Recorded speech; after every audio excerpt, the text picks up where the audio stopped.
Olá, muito bom dia, gente. 7 horas em ponto nesse momento. Hoje o Desperta comigo, César Calejon. Nosso querido Leandro Demori está se recuperando de uma gripe forte. Um beijo para ele, que ele se recupere brevemente. A gente está no ar nesse momento pela Rede CL, estamos no ar também pela Rede TVT e pela Rádio Brasil Atual FM. A Rede TVT está no 44.1 aqui na região metropolitana de São Paulo. A Rádio Brasil Atual FM está na 98.9 FM.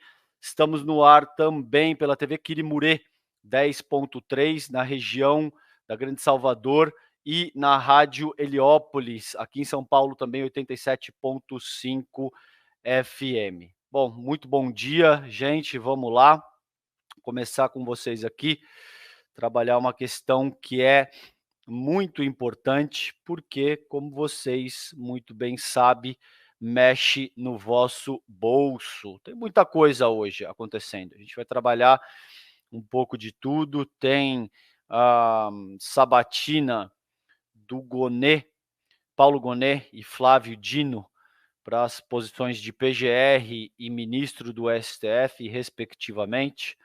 A gente vai trabalhar um pouco o pacote do Milei na Argentina, que tudo já se demonstra bastante trágico para os argentinos e nem começou. Hoje é só o terceiro dia de governo dele.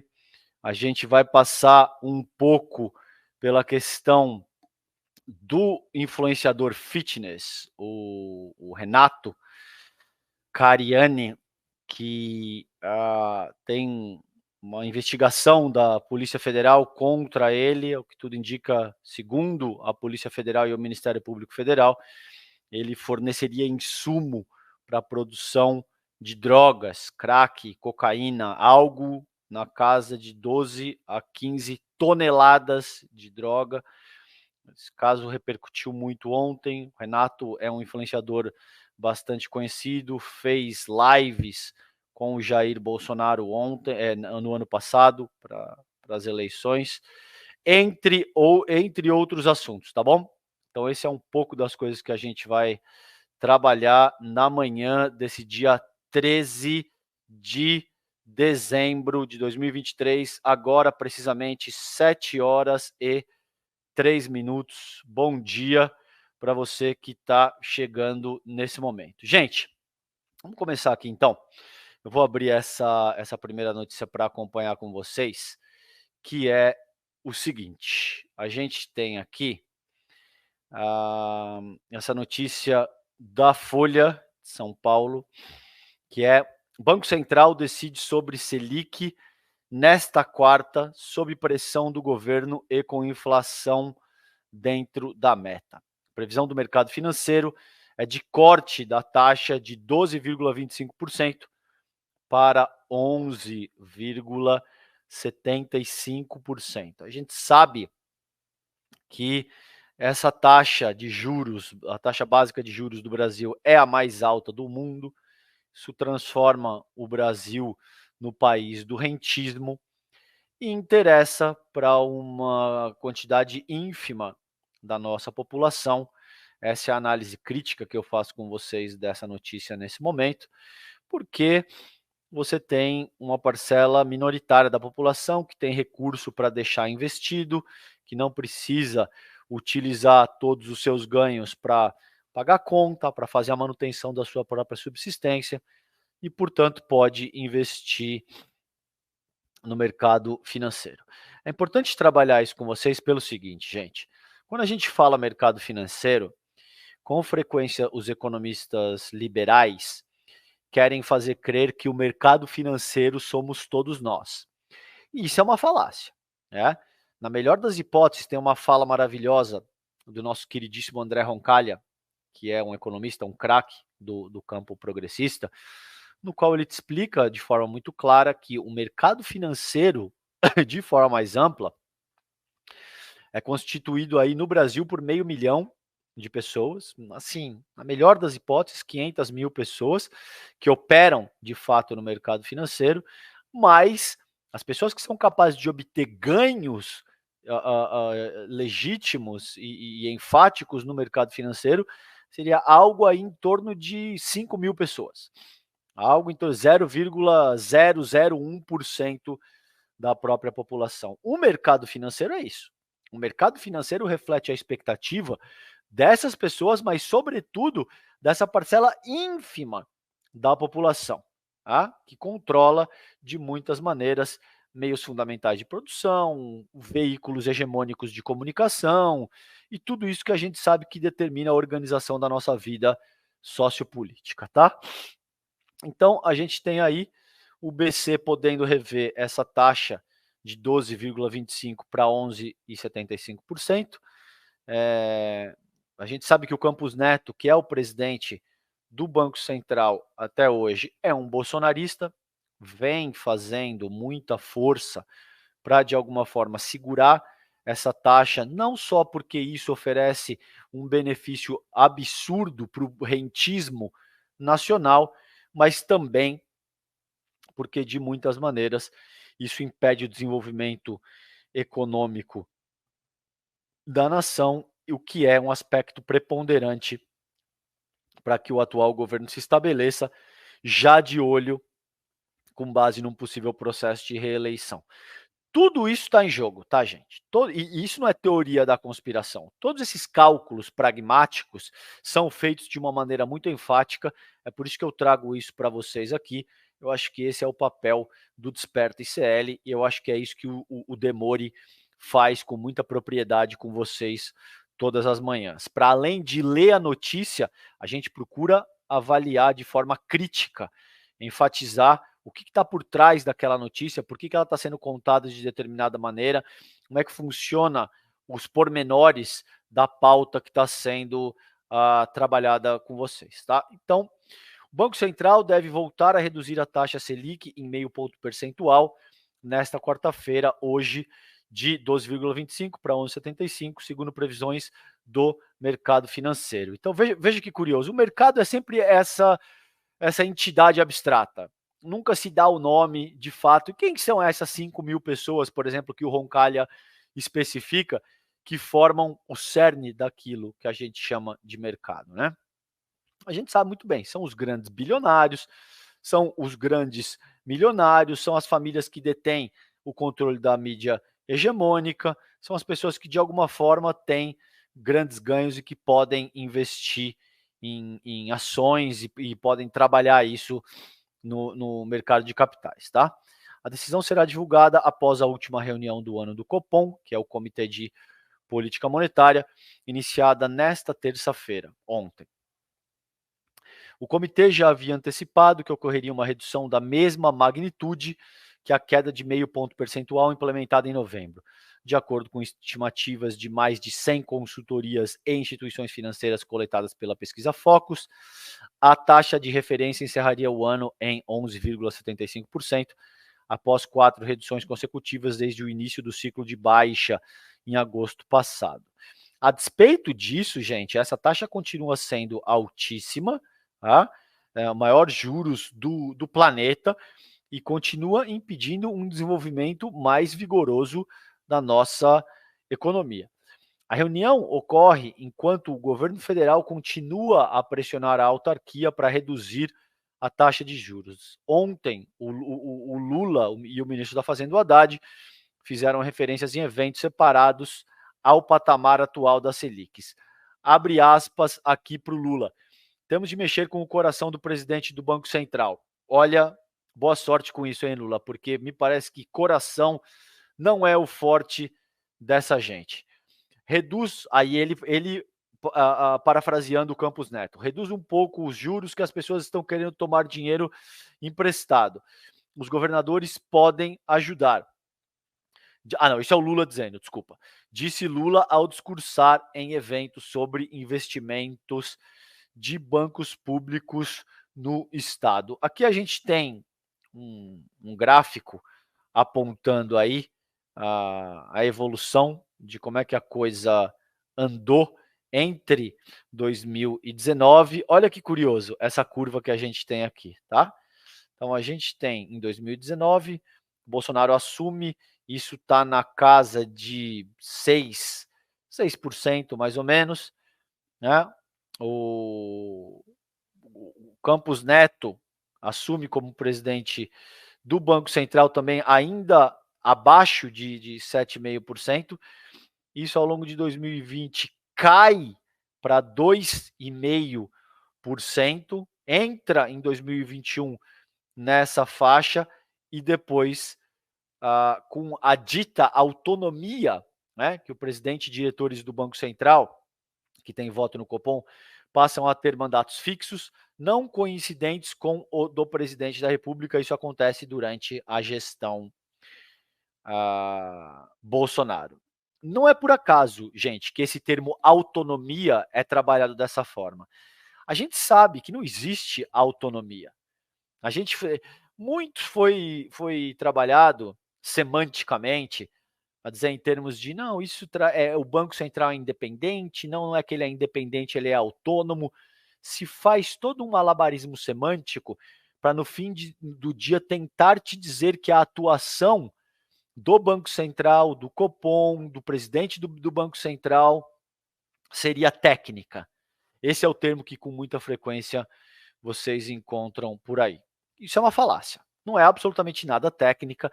Para cada decisão econômica existe uma determinação política fortíssima, existe todo um conjunto de objetivos que seguem essas determinações, e é isso que a gente precisa compreender com muita propriedade aqui. Tudo isso que está em jogo não é absolutamente, não existe autonomia do Banco Central. O Banco Central sempre responde aos interesses de alguém.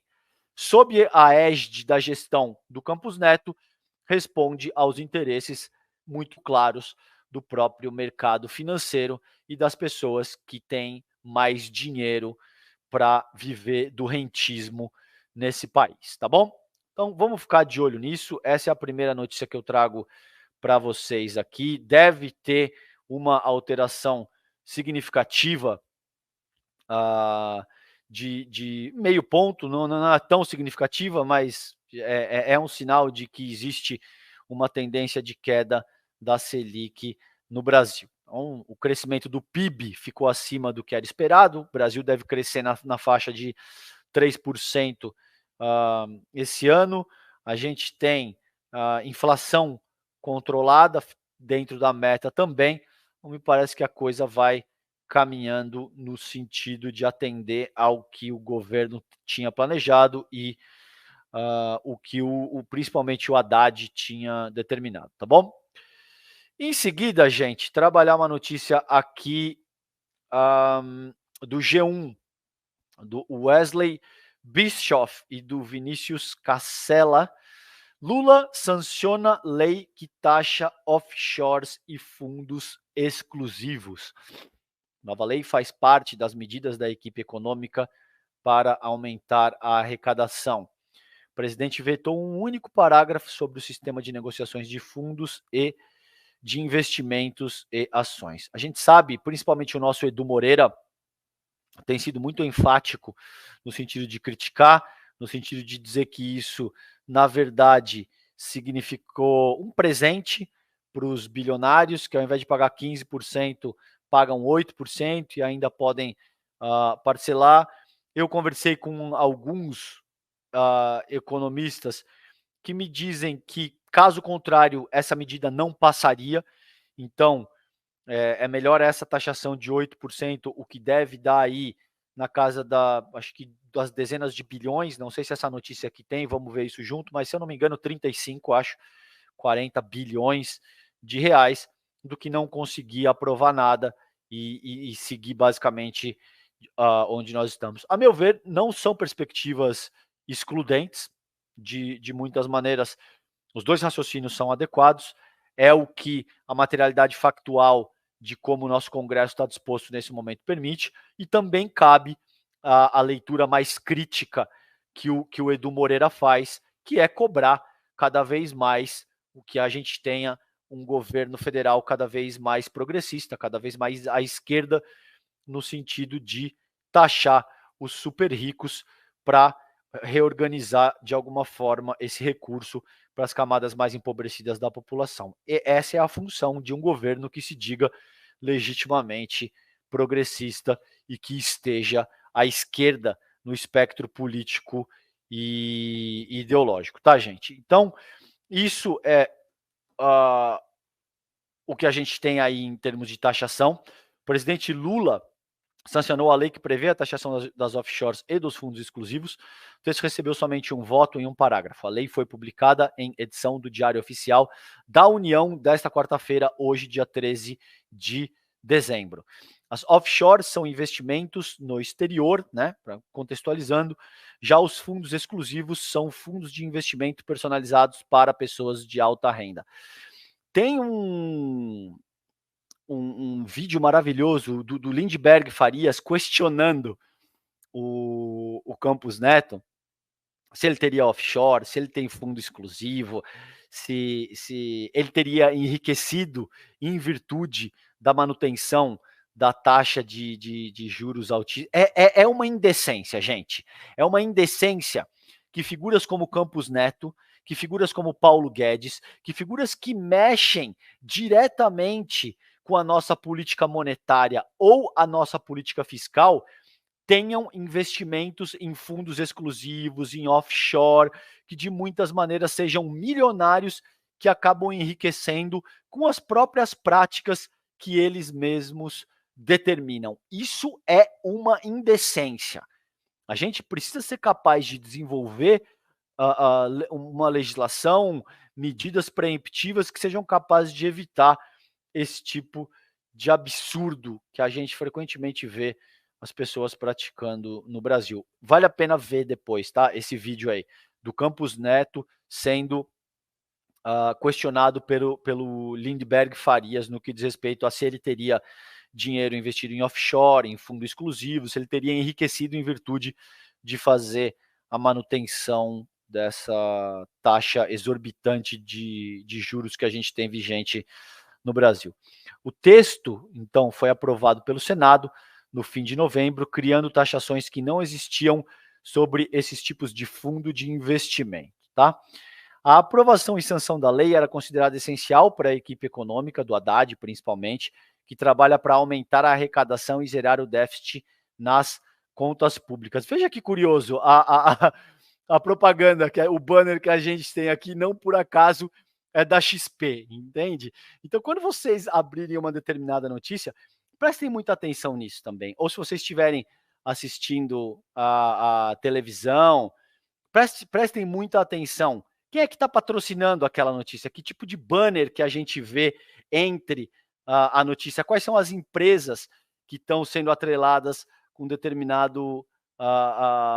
com determinada notícia ou com determinada proposição de forma mais ampla? Não é por acaso que o ICL não veicula notícia. Isso não é por acaso. Não é por acaso que o ICL tem o jornalismo mais crítico e genuinamente independente do país. Isso não quer dizer que a gente, o ICL, eu, o Demore, o Edu Moreira, as pessoas que trabalham viabilizando a operação, não tenhamos inclinações políticas, muitas vezes até políticas partidárias, ideológicas. Todo mundo tem as suas inclinações, mas quer dizer que por não estar atrelado a uma determinada marca, produto ou serviço, a gente é absolutamente livre para, de fato, explorar a integralidade das questões, tá bom? Isso você não vê em nenhum outro lugar. A expectativa do governo é arrecadar quase 30 bilhões, é o número que eu tinha dito, até 2025 com a nova lei. Daí vem a análise de alguns economistas que, dado a materialidade factual que a gente tem constituída nesse momento, é melhor arrecadar esses 30 bilhões do que de muitas maneiras não arrecadar nada. E por outro lado, eu entendo também a questão do Edu, essa cifra deveria ser muito maior e esse processo deveria ser muito mais incisivo contra as pessoas que já têm bilhões, tá, gente? Aqui, uma leitura muito boa do Demori, que ele diz que o universo das pessoas que serão taxadas nessa medida é algo em torno de 2.500 pessoas, gente. O Eduardo Moreira sempre brinca, não é o cara que tem o Renegade, não é o cara que tem um carro legal ou que mora num apartamento de 3 quartos da classe média. Isso está falando de gente que tem muito, muito, muito dinheiro. Bilionários ou centenas de milhões de reais na conta. É disso que a gente está falando aqui. O único veto no texto foi em relação a um artigo que definia os sistemas de negociação de fundos de investimento em ações, que deveriam operar como sistemas centralizados multilaterais de negociação. Então, esse veto foi uma solicitação do próprio Ministério da Fazenda por excluir os sistemas centralizados bilaterais de negociação. Segundo o governo, o texto criava uma barreira, provocando danos à livre concorrência e desenvolvimento do mercado de capitais. Então, existe muita crítica, principalmente na esquerda, que o Haddad está sendo excessivamente fiscalista, que tem uma série de coisas que ele deveria ser mais incisivos. O fato é o que está acontecendo nesse momento. Tá? Então, offshores, gente, vamos entender isso.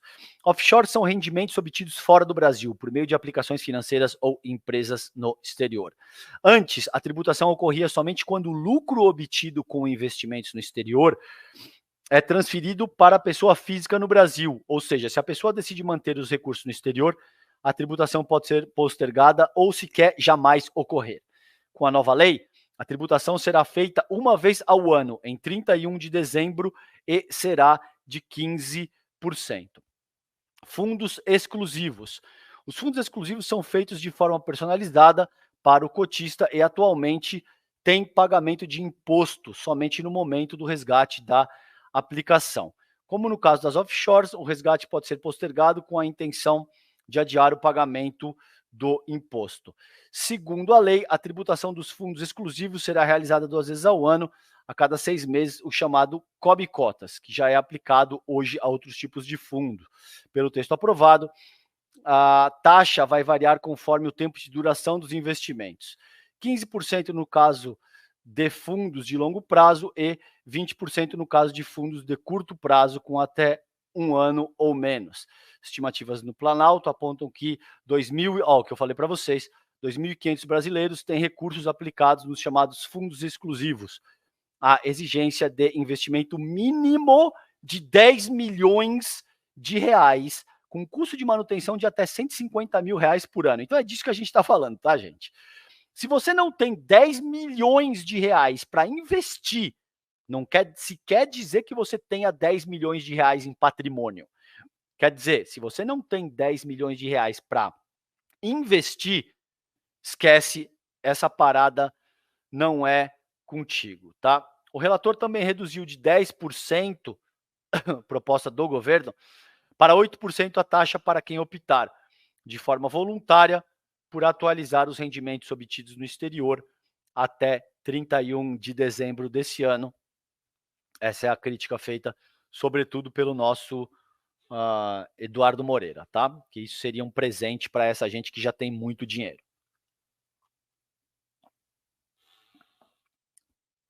A medida seria vantajosa, já que a taxação proposta para as offshores a partir de 2024 é de 15%.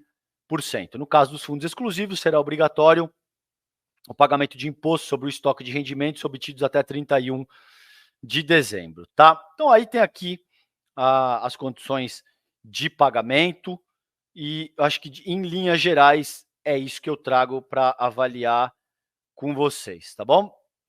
Então, aí, ó, Banco BMG, tá vendo? Tô falando. Sempre fiquem de olho no que aparece em termos de publicidade. XP, Banco BMG, etc. e tal. Gente, vamos para o site ICL Notícias, que tá maravilhoso. Acessem. Se você não tem o hábito ainda de abrir o site do ICL Notícias todos os dias, você está perdendo. Porque muitas vezes a nossa equipe traz as principais notícias e os principais furos daquela semana, às vezes com dias de antecedência, considerando o que fazem os outros sites e os outros veículos de comunicação digital. Acessem iclnoticias.com.br. A notícia que eu trago para vocês hoje aqui é: Senado faz hoje sabatina com Flávio Dino para o STF e Paulo Gonet para a PGR. A leitura crítica aqui: o Dino é um quadro que tem uma aceitação enorme na esquerda, no campo progressista. É possivelmente o quadro mais preparado que a gente tem na esquerda hoje. É um cara que sabe absolutamente tudo de ordenamento jurídico em todos os sentidos, de código penal, de carta magna, do funcionamento da república. É um craque absoluto da nossa política institucional. É um cara que já ocupou cargos altíssimos, muito preparado, de fato, o Flávio Dino, e conta com a confiança do Lula. Eles têm uma relação de longa data e décadas de relacionamento. Foi indicado pelo presidente para a Corte Constitucional Brasileira. O Paulo Gonet é outra história. Paulo Gonet é uma figura que tem ali negócios com o Gilmar Mendes, é uma figura que tem um caráter bastante conservador, a despeito de ter votado contra o Bolsonaro em decisões mais recentes, mas é uma figura que desagrada o campo progressista, os operadores do direito e os juristas formuladores de doutrina com os quais eu conversei e que estão mais à esquerda no espectro político ideológico. Seguramente existem razões de cunho pragmático para que o Lula faça essa escolha. Particularmente, também não é uma decisão que me agrade. A PGR é um cargo importantíssimo. A gente viu o que o Aras fez durante os anos do bolsonarismo, né? Ele foi absolutamente condescendente com uma postura que resultou na morte de 700 mil brasileiras e brasileiros durante a crise da Covid, o Bolsonaro negando a vacina, o Bolsonaro dizendo que vacina dava AIDS e absolutamente todo tipo de impropério. E o PGR não foi capaz de agir de forma mínima naquela ocasião. Muito bem, ambos precisam de pelo menos 41 votos dos senadores para assumirem os cargos, tá? O que diz a notícia do iclnoticias.com.br? O Senado fará hoje, a partir das 9 horas da manhã, daqui a pouquinho, agora são 7 horas e 28 minutos da manhã, a partir das 9 horas, a sabatina com Flávio Dino, indicado ao cargo de ministro do STF e pelo Lula, e junto com ele na Comissão de Constituição e Justiça, CCJ, será sabatinado também o subprocurador Paulo Gonet, indicado para o cargo de Procurador-Geral da República. Ambos serão sabatinados ao mesmo tempo, o que também é uma inovação. Algumas pessoas criticaram isso por conta de não ser a praxe, né? As perguntas serão feitas em bloco, mas ainda não foi definido quantos senadores terão a palavra antes que Dino e Gonet respondam aos questionamentos. Depois da audiência, haverá votação em plenário. Os dois precisam de pelo menos 41 votos dos senadores para assumirem os cargos. A gente sabe que é absolutamente raro que essas pessoas sejam rejeitadas pelo próprio Senado Federal. Existe uma dinâmica de poder, principalmente considerando o magistrado que é encaminhado ao STF, porque o STF fica a cargo de julgar as pessoas que têm prerrogativa de foro.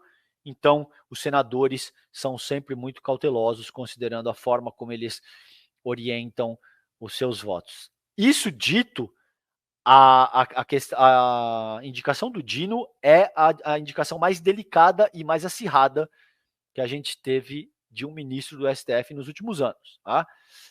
Teve a extrema-direita histriônica absolutamente ensandecida com a indicação do Dino, fazendo campanha na internet, tentando mobilizar os seus quadros, tentando... de muitas maneiras, a gente viu ao longo das últimas semanas veículos de comunicação tentando atrelar a imagem do Dino a uma pessoa que seria a dama do tráfico. A meu ver, existe uma correlação muito próxima com essa questão da dama do tráfico, entre aspas, e tudo o que aconteceu, e a tentativa de impedir que o Dino fosse indicado para o STF. Então existe um esforço enorme da direita, de veículos de comunicação, de parcelas do legislativo, do judiciário, de diferentes poderes, para que o Dino não assuma. Isso posto, me parece que o governo deve ter algo entre 48 e 52 votos, talvez até um pouco mais, a depender de como é que funcione as negociações que estão sendo organizadas no momento. Enquanto eu falo aqui com vocês, seguramente esses senadores estão conversando, estão verificando como é que está a distribuição de força nesse sentido. Tá? Lembrando que o número necessário é 41 votos, tanto para o Gonê quanto para o Dino. A sabatina simultânea foi um modo encontrado pelo presidente do colegiado, o Alcolumbre, para agilizar o processo das indicações às vésperas do recesso parlamentar. Os cargos abertos com a aposentadoria da Rosa Weber e o término do mandato de Augusto Aras estão vagos desde setembro e já configuram o maior tempo de espera em um governo de Lula. Isso é complicado, porque a gente tem uma série de coisas, por exemplo, que dependem da deliberação do Procurador-Geral da República para dar andamento em coisas que são absolutamente nevrálgicas na forma como o país funciona hoje em dia. A sabatina conjunta também é uma forma de amenizar o clima para o ministro da Justiça, Flávio Dino, que sofre muita resistência da oposição. A ideia inicial é que no máximo 5 e no mínimo 3 senadores participem nas rodadas de perguntas. Cada parlamentar poderá questionar um ou os 2 indicados de uma só vez, usando o tempo máximo de 10 minutos, como previsto no regimento. O ministro da Justiça, o Flávio Dino, indicado pelo Lula ao STF, diz respeitar o fato de que haverá nãos no Senado contra a sua nomeação. A declaração foi dada pouco depois da reunião do ministro com membros do PSD ontem, dia 12, tá? Então, o que ele disse, abre aspas, eu quero frisar que eu respeito o fato de haver nãos, isso faz parte da vida democrática, então pode ter uma dezena, pode ter mais, pode ter menos. Isso não vai alterar o principal, que é manter uma atitude necessária de respeitar o Senado nesse momento, e é o que eu tenho feito, fecha aspas, pro Flávio Dino, tá bom? Aí tem aqui, gente, uma questão que é muito boa do meu queridíssimo Chico Sá. Eu quero salientar para vocês. O Chico Sá dispensa apresentações, vocês já o conhecem, ele é o craque que todo mundo ama no ICL e na vida nacional de uma maneira mais ampla. Uma xenofobia explica a origem da campanha contra o Flávio Dino. Esse texto é da semana, faz uns 10 dias que ele publicou isso, mas eu achei muito pertinente trazer essa crítica muito sagaz, muito no ponto do meu queridíssimo Chico Sá. Leiam, eu não vou me estender muito nisso, mas tem um elemento de xenofobia que, a meu ver, explica sim a rejeição contra o Flávio Dino. Vocês lembram que ainda em 2020 ou 2021, não vou lembrar de cabeça ao certo, o Bolsonaro foi gravado dizendo que de todos os governadores de Paraíba, é assim que ele se referia à região nordeste do país, porque a gente sabe que no Rio de Janeiro as pessoas se referem aos nordestinos de uma maneira absolutamente pejorativa e agressiva, chamando essas pessoas de Paraíba. Tá? Então o Bolsonaro diz: a gente sabe que desses governadores de Paraíba, o pior é esse Flávio Dino. Aí, tá? Então tem uma questão de uma xenofobia, de um elitismo histórico-cultural muito forte que incide nessa questão e que, a meu ver, Chico Sá foi capaz de avaliar de uma forma muito pertinente e o editor Chico Alves do nosso site destacou isso na data de hoje, está na home do CL Notícias, precisamente por conta da sabatina que acontece aqui, tá? Gente, aí esse é o site, então, do ICL Notícias. Tem aqui o banner. Tá vendo a diferença? Que quando a gente abre, por exemplo, a mídia hegemônica, tem lá o banner da XP, do BMG. Aqui tem de uma aula gratuita do Eduardo Moreira com o Eduardo Marinho. O Eduardo Marinho é o filósofo das ruas, tem reflexões absolutamente agudas e pertinentes acerca da vida, acerca do regime capitalista, acerca de como a gente está organizado enquanto sociedade nesse começo do século XXI. Essa aula acontece no dia 17 de dezembro, daqui a 4 dias, 20 horas, 8 horas da noite. Não percam, isso aqui é absolutamente maravilhoso. E eu abri o site aqui para mostrar para vocês o quanto vale a pena acompanhar o site do ICL Notícias, tá? A gente tem aqui os colunistas, a Cris Serra, Chico Sá, que eu acabei de ler para vocês, um time de craques, as notícias que a gente tem organizada, rodando no dia. A gente tem a opinião de craques como Juca Kfouri, por exemplo, que nessa ocasião fala do Ricardo Salles e a falta de empatia que ele tem. A gente viu o Salles agora ser apoiado pelo Jair Bolsonaro para disputar a prefeitura nesse próximo ano aqui na cidade de São Paulo.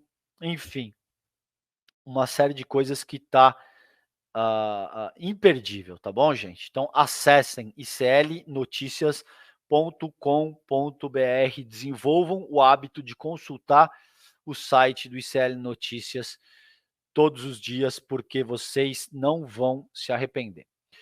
Gente, vamos para o UOL agora, com essa questão do senhor Renato Cariani, que vocês devem estar acompanhando essa história. Renato Cariani é esse influenciador digital, fitness, que apoiou a candidatura do Jair Bolsonaro. Ele fez campanha aberta para o Jair Bolsonaro. Ele o entrevistou o Jair Bolsonaro num podcast dele no ano passado, e agora está sendo acusado pela Polícia Federal e pelo Ministério Público Federal. Cabe dizer que não sou eu, estou dizendo isso, nem é o ICL, o Ministério Público Federal, que o acusa de ser um empresário do crime. Fecha aspas, esses foram os termos utilizados pelo Ministério Público Federal. Vale a pena notar aqui também que quando a gente está lidando com homens brancos, principalmente numa posição socioeconômica favorecida, são empresários, mesmo que sejam criminosos, são empresários do crime. Rarissimamente utiliza-se termos como marginal, como vagabundo, como traficante. Esses termos ficam reservados a pessoas que, via de regra, são pessoas pretas, pardas e que moram em comunidades empobrecidas da nossa nação. Então, isso é o que eu sempre falo para vocês. Existe uma força social que se chama elitismo histórico e cultural. Essa força social organiza os nossos arranjos da sociedade com base em categorias de distinção, e a gente tem uma determinação muito clara, considerando quais termos devem ser utilizados em quais ocasiões para quais tipos de pessoas. Tá? Isso também se aplica, por exemplo, na sociedade internacional, não é só na nossa política doméstica. Alguns países e algumas pessoas jamais serão taxadas com a pecha de ditador, com a pecha de terrorista, com a pecha de genocida sanguinário. Isso fica restrito a, via de regra, países e figuras não ocidentais, tá bom? Então, vale a pena ficar atento a isso também. Então, para onde iam os produtos químicos suspeitos de desvio? Entenda a investigação, essa matéria está no UOL, é do Estadão Conteúdo. Né? Foi publicada ontem, 8h53 da noite. A Polícia Federal deflagrou ontem, dia 12, uma operação que tem como alvo um grupo suspeito de desviar produtos químicos que podem ter sido usados para a produção de até 19 toneladas de drogas. Então, esse número já foi ampliado. O número que estava sendo veiculado anteriormente era entre 12 e 16 toneladas, gente.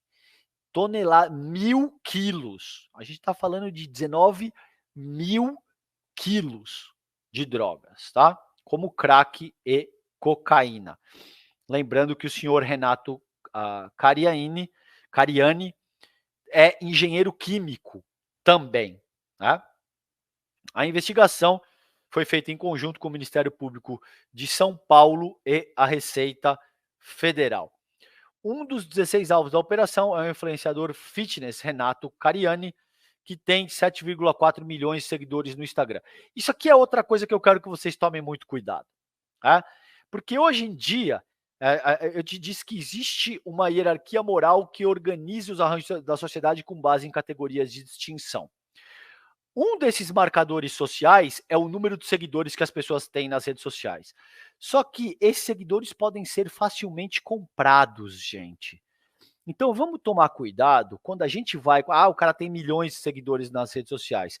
Sim, é verdade, mas você pode ter 40, 50, 60, 70%, às vezes até mais do que isso. São robôs. A extrema-direita é absolutamente mestra em fazer esse tipo de coisa. Todos os influenciadores de extrema-direita compram seguidores. Então você vai ver o número de seguidor do cara, tá na casa dos milhões. Você vai ver o número de comentário no post do cara, tem 20 pessoas comentando. Tem 30 pessoas. Você tem 7 milhões de seguidores e tem 30 pessoas comentando em algo que você colocou. A conta não fecha, entende? Então vamos tomar um certo cuidado, vamos olhar para essa dimensão da nossa vida social e política de uma forma crítica, com bastante cuidado também, tá? Quando a gente diz tem 7,4 milhões de seguidores no Instagram. Sócio de uma das empresas investigadas, ele, o Renato, afirma ter sido surpreendido com a ofensiva. Ele disse ainda que não teve acesso ao conteúdo das investigações, tá? Segundo o influenciador, a companhia foi fundada em 1981 e é controlada por sua sócia, de 71 anos.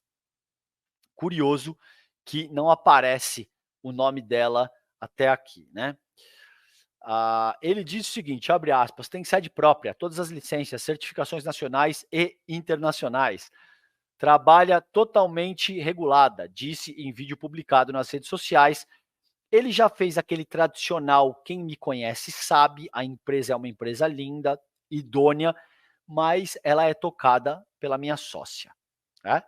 Então ele já tira o corpo. De alguma forma ele já diz, não, veja, não tem problema nenhum, mas se tiver, não é comigo, é com a minha sócia, porque eu não sou eu que estou à frente dessa operação. A Polícia Federal afirmou ter identificado 60 transações fraudulentas feitas pelas empresas investigadas em 6 anos. Cerca de 12 toneladas de insumos, como fenacetina e manitol, teriam sido desviados para células de organizações criminosas em São Paulo, Minas Gerais e Paraná. Foram cumpridos 18 mandados de busca nesses estados. Abre aspas para o delegado Fabrício Galli, que é chefe da Delegacia de Repressão a Entorpecentes da Superintendência Regional da Polícia Federal aqui de São Paulo. Nós sabemos que esse produto que é desviado e essa droga que é introduzida, já com o batismo, entre aspas, digamos assim, é feita por meio de organizações criminosas. Tá? Ele afirmou que as organizações criminosas que teriam adquirido os insumos ainda estão sendo investigadas, uma vez que existem situações diferentes do mercado da droga nos estados que foram alvos da operação em São Paulo. Por exemplo, o narcotráfico é comandado pelo PCC. Ou seja, ninguém passa a negociar toneladas de produtos químicos de uma maneira do dia para a noite. É óbvio que isso já remete a algo que vem sendo conduzido há muito tempo, tá, gente? Então vamos ficar de olho nesse processo.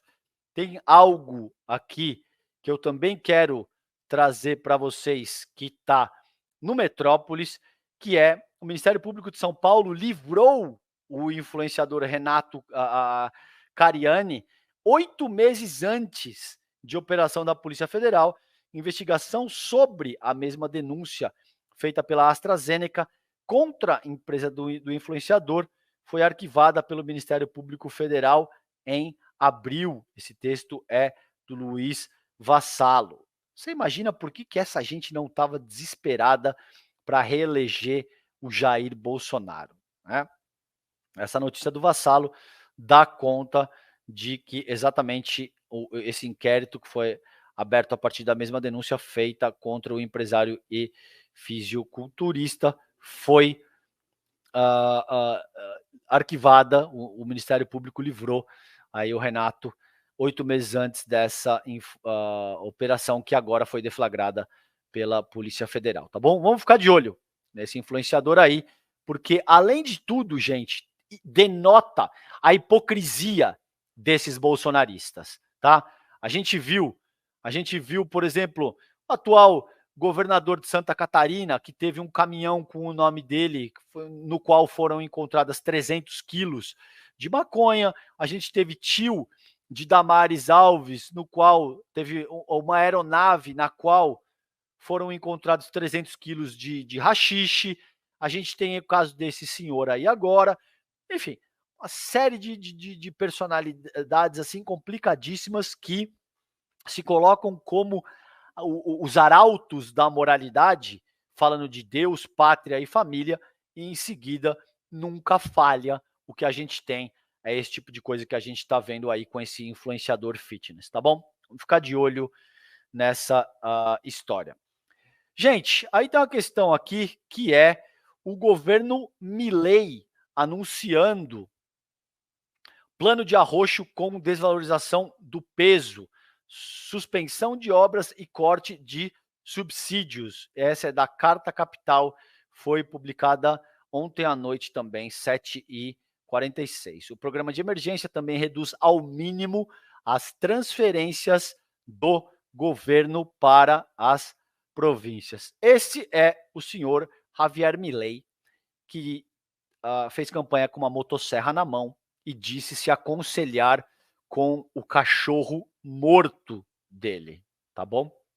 É esse tipo de coisa que a Argentina votou à presidência da República. O governo do ultradireitista, diz o texto da Carta Capital. O governo do ultradireitista Javier Milei divulgou nesta terça-feira, 12, seu primeiro pacote de arroxo fiscal para a Argentina. O anúncio partiu do novo ministro da Economia, o Luiz Caputo, que é um quadro do macrismo. A gente sabe que agora o Milei vai perder um pouco o aspecto mais delirante, histriônico, e vai levar para o que fez o Macri, uma pessoa que pediu um empréstimo de 40 bilhões para o Fundo Monetário Internacional. O Macri permitiu a fuga de capitais da Argentina e agudizou uma condição que é historicamente complicadíssima para a própria Argentina. Entre as medidas, o que está sendo feito aí pelo Caputo durante o governo Milei? Não renovar contratos de trabalho com vigência inferior a 1 ano, interromper por 1 ano a publicidade do governo na imprensa, reduzir os ministérios de 18 para 9 e as secretarias de 106 para 54, reduzir ao mínimo, entre aspas, as transferências do governo nacional para as províncias, não promover licitações de obras públicas e cancelar as licitações de obras que ainda não começaram, reduzir os subsídios para energia e transportes, desvalorizar a moeda argentina com a fixação do dólar em 800 pesos, hoje custa menos de 400, trocar o sistema de importações por um que não exigirá informações de licença prévia. Então, abre aspas para o Caputo, estamos na pior fase da nossa história, se seguirmos como estamos, vamos ter hiperinflação. A inflação na Argentina já está na casa de algo, acho que como 15.000% ao ano, se eu não me engano de cabeça, é mais ou menos por aí. A Argentina vive uma grave inflação econômica, com inflação superior a 140% no acumulado de 12 meses e um índice de pobreza que ultrapassa os 40% da população. Então, perdão, esse é o dado preciso. Milei defende que o país precisa de um tratamento de choque e que o arroxo fiscal será equivalente a 5% do PIB. Tá? Horas antes do anúncio de Caputo, o porta-voz presidencial, Manuel Adorni, diz que a Argentina está imersa em uma das crises mais profundas da história. Ele também adiantou que haveria uma redução significativa no tamanho do Estado. O setor público na Argentina representa mais de 18% do emprego total, um dos índices mais elevados da América Latina, com quase 3,4 milhões de pessoas. Tá? Vamos ver como é que segue esse choque que o Milei está dando na economia, a la Macri. Não por acaso, diz em seguida, eu trago essa suíte aqui para vocês.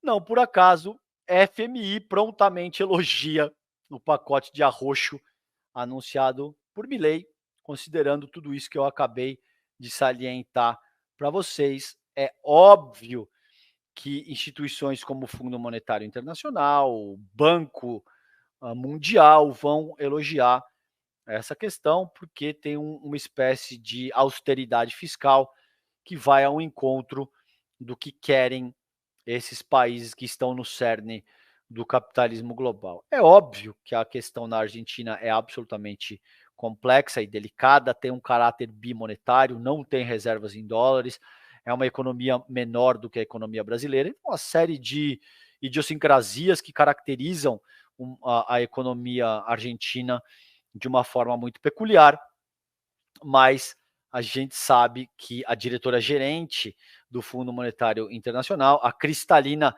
Georgieva, já exaltou ontem mesmo as medidas de arroxo do Javier Milei. Ela disse que trata-se de um passo importante para restaurar a estabilidade e reconstruir o potencial econômico do país.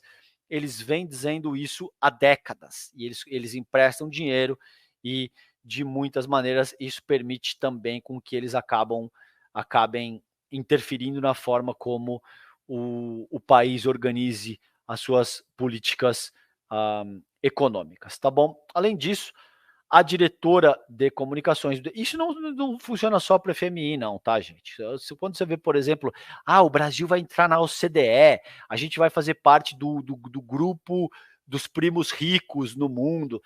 É óbvio que isso tem uma série de questões complicadíssimas, porque ao entrar para a OCDE, você precisa fazer uma série de reformas que remetem àquilo que eles desejam que você faça enquanto economia emergente. Tem um livro maravilhoso que chama Chutando a Escada. Pesquisem isso. Ele faz um apanhado material histórico de como as grandes economias se desenvolveram no sentido de adotar medidas de proteção à indústria nascente, de adotar questões tarifárias e, em seguida, passam a preconizar uma espécie de economia liberal para os países que estão emergentes nesse momento, tá bom? Então, vamos ficar de olho nisso, mas não por acaso o FMI já está elogiando. E veja o que acontece.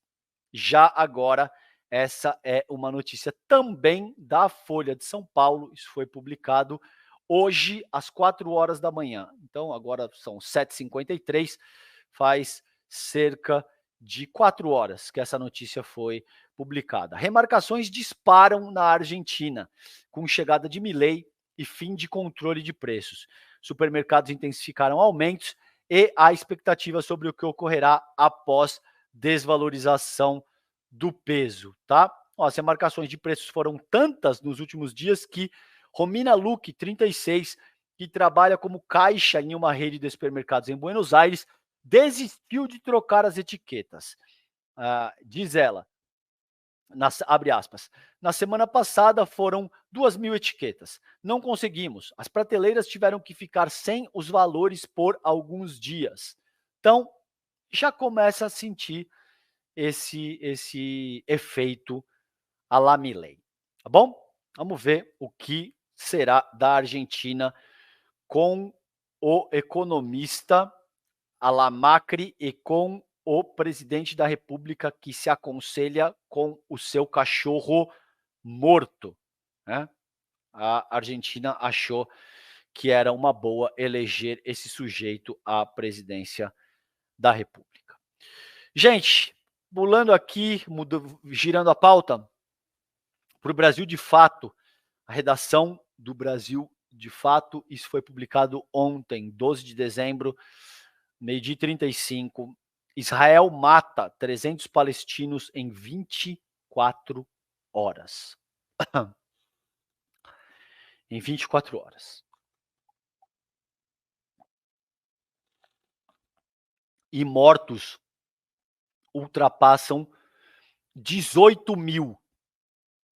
A ONU continua debatendo uma saída para o massacre, para o genocídio em Gaza. Ainda assim, o que a gente vê na mídia hegemônica corporativa, nos principais telejornais do país, são as histórias israelenses. Única e exclusivamente. É como se os palestinos não fossem seres humanos. Eles não têm histórias a ser contadas, eles não sofrem, eles não têm casa, eles não sangram, eles são meramente números. Se vocês assistirem os principais telejornais do país, eles só falam das vítimas israelenses. 2 israelenses morreram, as pessoas que 130 ainda estão sequestradas pelo Hamas, pelo grupo terrorista Hamas. Então, esse termo terrorista é reservado única e exclusivamente para o Hamas. 18 mil vidas palestinas não importam para a nossa mídia ocidental. Elas não aparecem na leitura, elas não entram na equação. Dessas 18 mil, você deve ter algo em torno de quase 7.500 crianças mortas e outras 5 mil mulheres mortas. Ou seja, você deve ter dessas 18 mil, pelo menos 2/3 são mulheres e crianças. Tá? E o mundo assiste inerte a um genocídio que em menos de 3 meses já matou 18 mil palestinos, 2/3 mulheres e crianças. Eu honestamente não sei mais o que dizer, eu não sei mais como analisar isso. Me parece que a essa altura, se com esses dados, se com o nível de sofrimento que a gente viu, se com a série de reportagens que a nossa querida Elo Vilela produziu aqui para o ICL, para vocês, isso não é capaz de sensibilizar as pessoas, eu não vejo o que mais poderia ser capaz. A ONU continua tentando insistir, os Estados Unidos e os seus aliados continuam vetando um cessar-fogo que seria capaz de encerrar esse genocídio. Então veja como isso encerra a narrativa estadunidense de que as democracias liberais são alternativas para a barbárie, para a selvageria, enfim, é isso que está em jogo aqui, tá bom? Gente, chegando no fim do programa, os 2 minutos finais, eu quero falar disso com vocês. COP28 aprova a transição dos combustíveis fósseis para fontes de energia limpa. A gente sabe que isso já aconteceu em outras ocasiões também. Vamos ver, representantes de 198 países que estavam presentes na cúpula do clima em Dubai adotam um texto histórico que marca avanço no combate às mudanças climáticas. O problema é que são só textos. O problema é que no que diz respeito à forma como a coisa efetivamente funciona, a gente continua queimando carvão, petróleo, combustível fóssil e o mundo caminha de uma maneira cada vez mais aguda para essa tragédia climática, tá? E aí, a despeito disso, enfim, que bom que a COP28 conseguiu alcançar esse objetivo, só que nesse momento a gente precisa de algo um pouco mais efetivo. E por fim, gente, eu trago isso aqui para vocês. Veja que curioso. Bill Gates elogia sistema de saúde pública do Brasil, do Estadão, essa notícia, dizendo, abre aspas para ele, outros países podem aprender e imitar.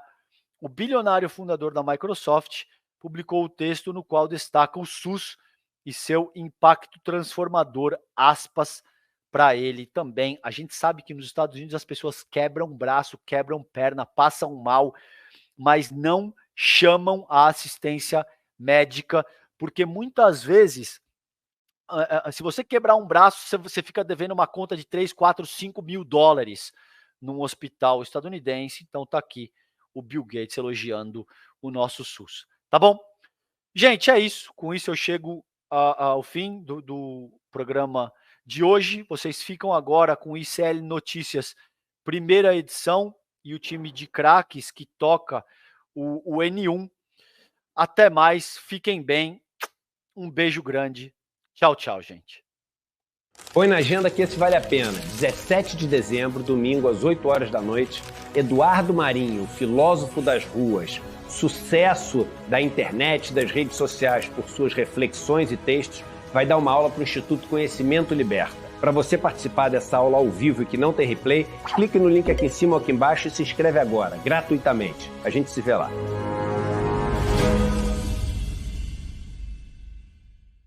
Hallo zusammen, meu nome é Júlia Barreiro, eu sou professora de idiomas aqui do CL, sou formada em letras pela USP e tenho mais de 20 anos de experiência dando aula de inglês, alemão e também de português para estrangeiros. Nesse curso de A2 vocês vão avançar no ensino de alemão de vocês, aprender outras estruturas gramaticais, evoluir muito em termos de vocabulário e habilidade de leitura, de escrita e habilidade oral também. O curso de alemão aqui do CL está dentro do pilar profissional. Aqui a gente oferece cursos do pilar espiritual, onde vocês podem fazer, por exemplo, aulas de meditação, de yoga. No pilar cultural, onde vocês podem aprender sobre história, música, cultura. E o pilar profissional, onde vocês podem, entre outras coisas, aprender alemão ou outras muitas línguas que a gente oferece aqui. Então se junte a nós nessa comunidade que só está crescendo. Olá, eu sou André Campedelli, professor do curso de Economia Básica do ICL. Estou aqui para te convidar para fazer esse curso que vai te ensinar os princípios básicos da economia. Tudo o que você precisa saber sobre macroeconomia, sobre microeconomia e os principais conceitos econômicos. Então venho aqui te convidar para você não ficar mais fora desse assunto tão importante para entendermos a realidade e a política brasileira. Então eu te espero lá no curso. Vamos fazer juntos. Um abraço e até a próxima.